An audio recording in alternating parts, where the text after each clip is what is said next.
दादाजी सोचते हैं कि किस बहू को हमें इस घर की मालकिन बनाना चाहिए।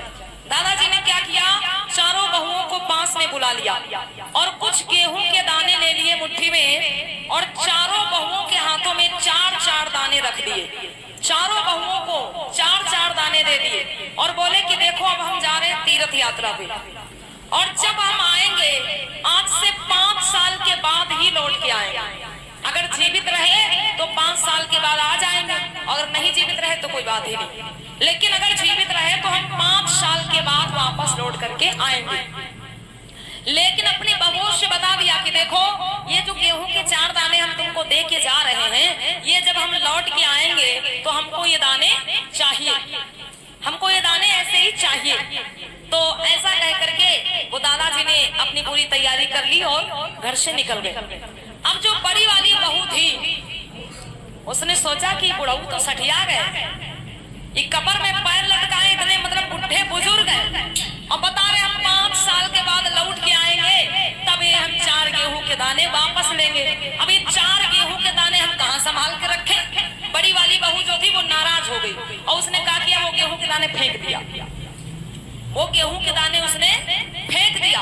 अब जो दूसरे नंबर की बहू थी उसने भी कुछ ऐसा ही सोचा कि मतलब पिताजी बता रहे कि 5 साल के बाद लौट के आएंगे, अभी 4 गेहूं के दाना हम कहाँ संभाल के रखेंगे 5 साल तक। तो उसने कहा कि वो जो 4 दाने हाथ में लिए थी ना उनको चबा लिया, उसी जगह पे वो गेहूं के दाने अपने मुंह में डाल दिए, चबा लिया, खा लिया उनको। बोली जब आएंगे तो दूसरे दे देंगे गेहूं उठा के। उसके बाद क्या होता है, जो तीसरे नंबर की बहू थी भाई वो कुछ सम्मान करती थी अपने ससुर जी का, तो उसने क्या किया, वो चारों गेहूं के दाने एक डिबिया में बंद करके रख दिया। एक छोटी सी डिबिया में वो 4 गेहूं के दाने बंद करके रख दिया कि जब पिताजी लौट के आएंगे तो उनको वापस कर देंगे। लेकिन जो छोटी बहू थी उसने ऐसा नहीं किया।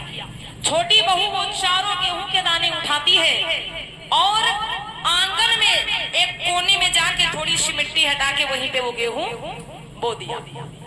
उसके बाद वो गेहूं पौधे हुए, उनमें बालें आई और जब बालें पकी, जब उनको साफ किया तो कम से कम 2-3 मुट्ठी गेहूं निकल आया। 2-3 मुट्ठी गेहूं हो गए।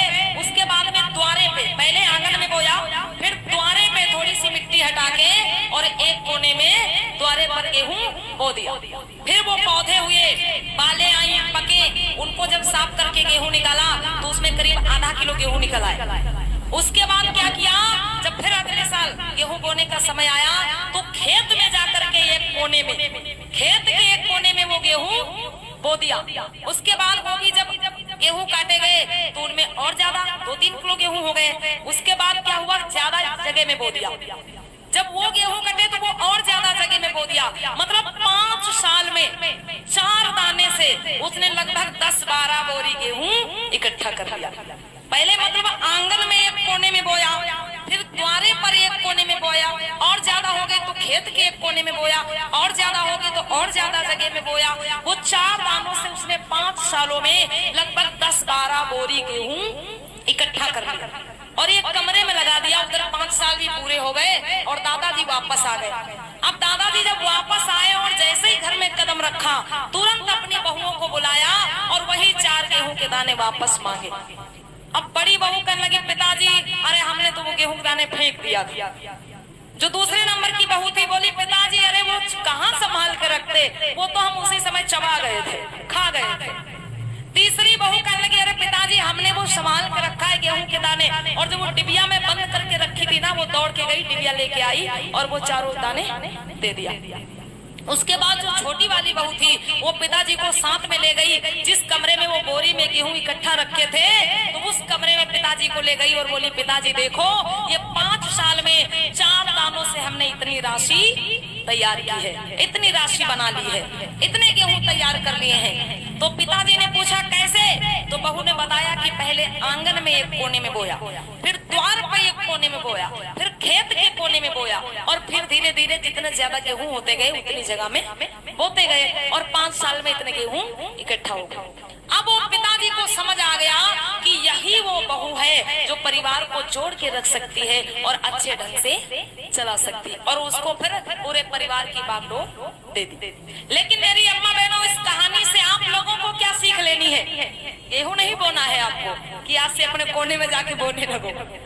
इस कहानी से आपको क्या सीख लेना है, ये कि जैसे वो पिताजी ससुर जी अपनी बहुओं को बता के गए, भाई चारों बहुओं को एक साथ में एक ही बात तो बताई, अलग अलग तो नहीं बताया कुछ, लेकिन बड़ी बहू ने क्या किया, वो गेहूं के दाने फेंक दिए। तो आपको इस कहानी से सीख ये लेनी है कि आप यहाँ पर हजारों की संख्या में इकट्ठे हुए हैं, आप लोग रात्रि में यहाँ पर जगह नहीं मिलती है बैठने की, इतनी भीड़ में आप लोग इकट्ठा होते हैं, तो इतनी संख्या में आप लोग इकट्ठे हुए हैं, तो जो बातें आप लोगों को बताई जा रही है वो आपको फेंकना नहीं है। इस कहानी से सीख